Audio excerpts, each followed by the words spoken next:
Deciding intelligently. Intelligence without ambition is a bird without wings. Salvador Dali. When you have an important, unique decision to make, how then do you go about making it? Do you do an extensive analysis on the matter? Look at the opportunities and challenges it will bring? Or do you make a list and scramble your mind intelligently for possibilities? Do you face the fears with excitement or anxiety, or any other emotions that may arise?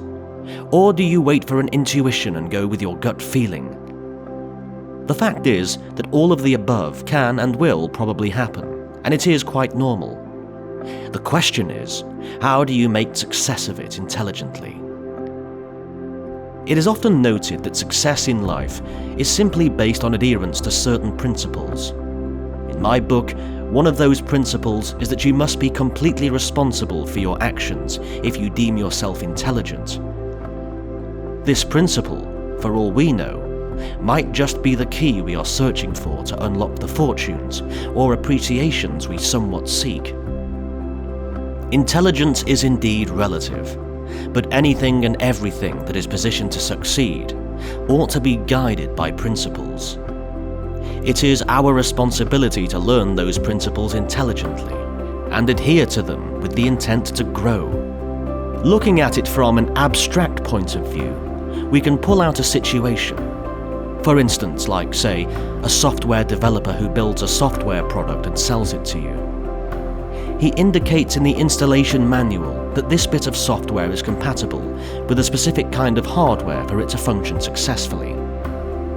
Note that the developers have gone through the rigorous process of testing it on the specific hardware, and they know that it works well, and that the end product is only successful if the principles, instructions laid out in the manual, are adhered to, vis-à-vis being used with the right hardware. You, as the users or customers, buy the software and proceed to load it into the desired platform or hardware. Everything works well. The principle here is that we have adhered to what the developer has instructed in the manual, so now we can successfully use the product. A very good adaptation of life from a religious point of view, in my opinion. I suppose one has to be intelligent in their thinking, in view of deities and their purpose. The main point here is that if we load the software into a different type of hardware, the software won't function correctly, as you will have gone against the developer's instruction.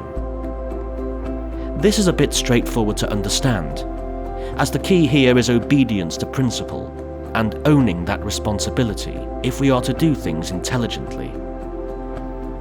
Principles are not facts. If anything, they carry more weight than facts. Principles are set paths to a specific goal.